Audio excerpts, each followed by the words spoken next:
Você já ouviu falar de epigenética? Antigamente, pensávamos que apenas a sequência do DNA era responsável por transmitir as características hereditárias do indivíduo.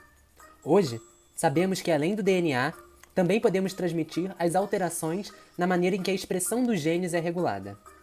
Primeiramente, para entender como funcionam tais mecanismos, teremos que falar sobre o DNA.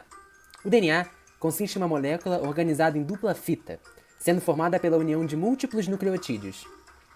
Ele está presente no núcleo de todas as nossas células e é muito especial, pois tem a receita para fazer todas as outras moléculas do nosso corpo, como as proteínas, por exemplo.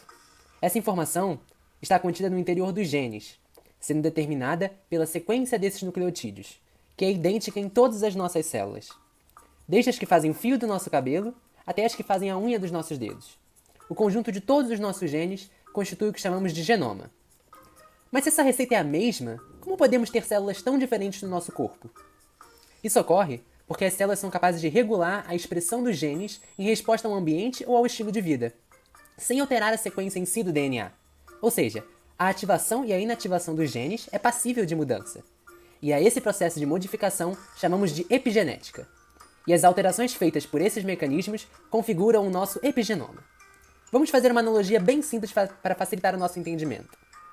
Imagine que o DNA seja um livro de receitas muito completo. Pense agora que um chefe italiano e um outro chefe japonês compraram esse mesmo livro.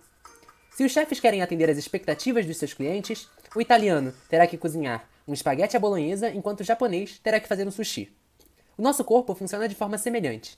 Apesar do genoma das células do couro cabeludo e dos dedos ser exatamente o mesmo, o epigenoma, isto é, a expressão desses genes, se distingue nos diferentes tipos celulares, de modo que a formação do fio de cabelo e da unha ocorre em células específicas.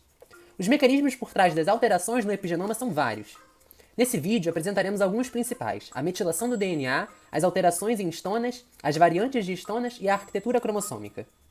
Para entendermos tais mecanismos, é necessário saber que a sequência da fita de DNA precisa ser lida por uma maquinaria específica, capaz de converter essa informação na produção das proteínas do nosso corpo. A metilação constitui a ligação de um grupamento químico, denominado metil, na fita de DNA. Esse grupo metil atrapalha a maquinaria de leitura dos genes, impedindo a expressão dos mesmos. Dessa forma, quanto mais metilada uma região do DNA, menor será a sua expressão. O segundo processo está relacionado com proteínas chamadas de histonas. O DNA de uma célula possui quase 2 metros de comprimento. E para que consiga caber no núcleo microscópico, é necessário que ele seja enrolado nessas proteínas histonas. Esse enrolamento forma uma estrutura compacta, que dificulta o acesso aos genes pela maquinaria de leitura, o que atrapalha a expressão dos mesmos.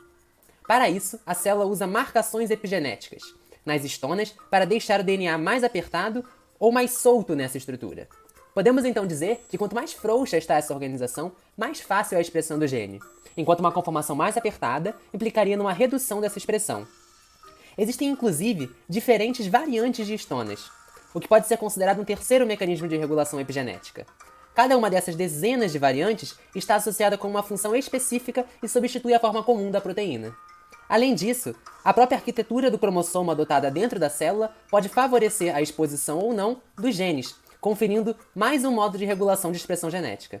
Nesse caso, quanto mais acessível um gene se mostra para a maquinaria celular, mais facilmente ele será expresso. Todos esses processos já se iniciam com as primeiras divisões de células do embrião. Por isso, a alimentação da mãe, seus hábitos, seu estado emocional e medicações utilizadas podem ter uma enorme importância na vida do bebê, afetando a expressão dos seus genes. A maioria das marcas epigenéticas dos pais desaparecem nos primeiros dias de vida do feto, mas cientistas já descobriram que algumas delas permanecem e podem ser passadas para futuras gerações. Vale ressaltar também que essa regulação do nosso material genético não age somente na nossa vida intrauterina, mas durante toda a nossa vida.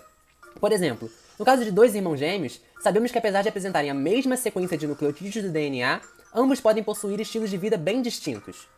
Enquanto um apresenta uma rotina mais estressante, sedentária e come mal, o outro pode possuir uma rotina mais tranquila, praticando exercícios regularmente e se alimentando de forma saudável. As diferentes experiências, hábitos e dieta podem ativar ou desativar certos genes, fazendo com que, no final, cada irmão seja diferente um do outro. Devido a esses diferentes fatores, com o passar do tempo, as características apresentadas pelos irmãos vão mudar, mesmo apresentando a mesma sequência de DNA, e tais diferenças podem ser explicadas pela epigenética.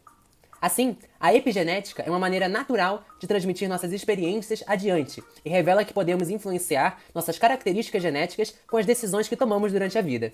Entender a epigenética é a chave para muitos dos questionamentos científicos acerca das transformações do nosso material genético e comprova o que por muito tempo foi defendido pelos cientistas, o quanto as nossas escolhas e o meio ao nosso redor afetam diretamente no que somos. Muito obrigado!